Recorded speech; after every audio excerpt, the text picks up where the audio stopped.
Un passage d'âme, c'est toujours une étape importante dans la vie d'une médium, d'une passeuse d'âme. Et on va dire que c'était pour moi le début d'une grande aventure. Et je voulais la partager avec vous.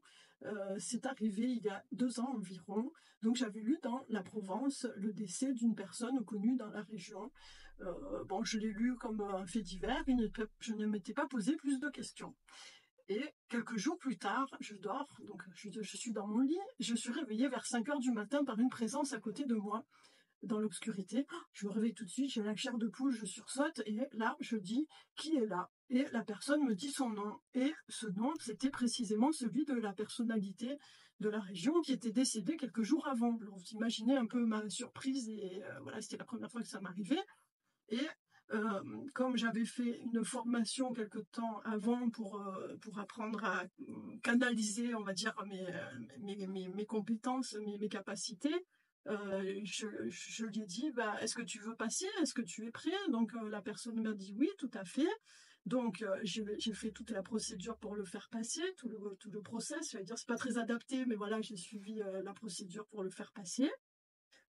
Ça s'est très bien passé, justement. Et après, j'ai vérifié avec mon pendule, j'ai posé la question, j'ai demandé est-ce qu'il est bien passé, est-ce qu'il est bien? Et on m'a répondu oui, il est bien passé, tout va bien, il est dans la lumière, dans la paix.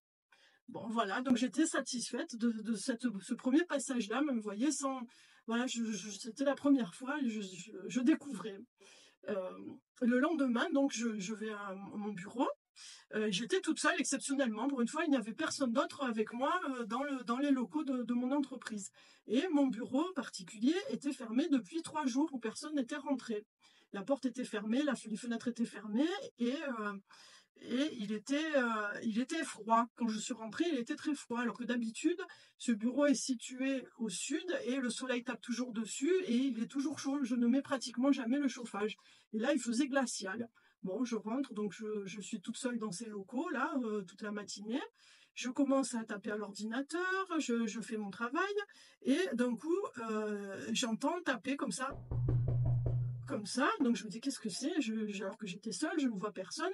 D'un coup, je vois des ailes se refléter dans mon écran, des ombres en forme d'ailes. Alors imaginez ma surprise de voir ma peur, ça me donne encore la chair de poule. Je me dis, mon Dieu, qu'est-ce que c'est? Voilà, je vois des ailes maintenant. Bon, je continue à taper, je me dis, bon, ça doit être un effet d'optique, un bruit dehors, je continue à taper. J'entends de nouveau taper. Oh là là, alors là, ça commence à m'inquiéter un peu, j'ai dit, qu'est-ce que c'est? Et je continue à voir les ailes qui se reflètent dans mon écran. Et je continue à taper.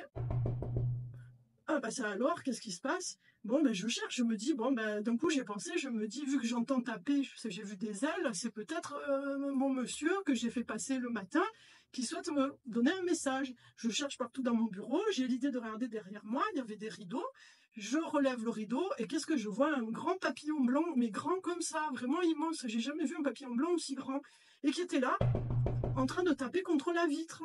Et je lui parle au papillon, je lui dis, mais est-ce que c'est toi? Est-ce que c'est toi la personne qui est passée?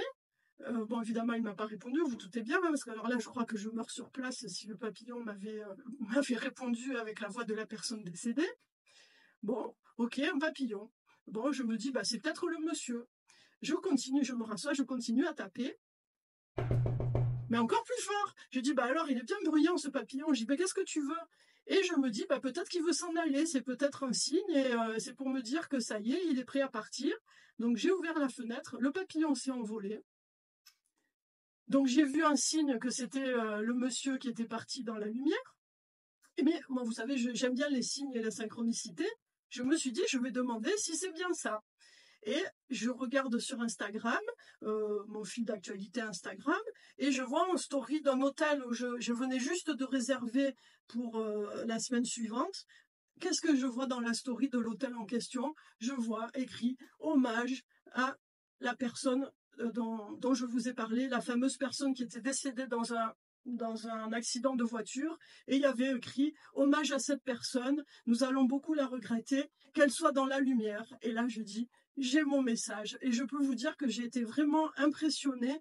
C'était la première fois que ça m'arrivait, je trouvais ça magnifique, et vraiment je trouve ça vraiment stupéfiant et tellement beau. Et pour moi, je trouvais que c'était vraiment une première belle étape dans mon cheminement de passeuse d'âme. Et aussi, je remercie cette personne qui m'a fait confiance pour passer dans la lumière, d'être passée par moi, justement. Voilà, je voulais partager ça avec vous. Depuis, j'ai fait d'autres passages d'âme qui se sont bien passés. Mais là, vraiment, c'était la première et c'était vraiment impressionnant, touchant, émouvant. Et je voulais partager ça avec vous.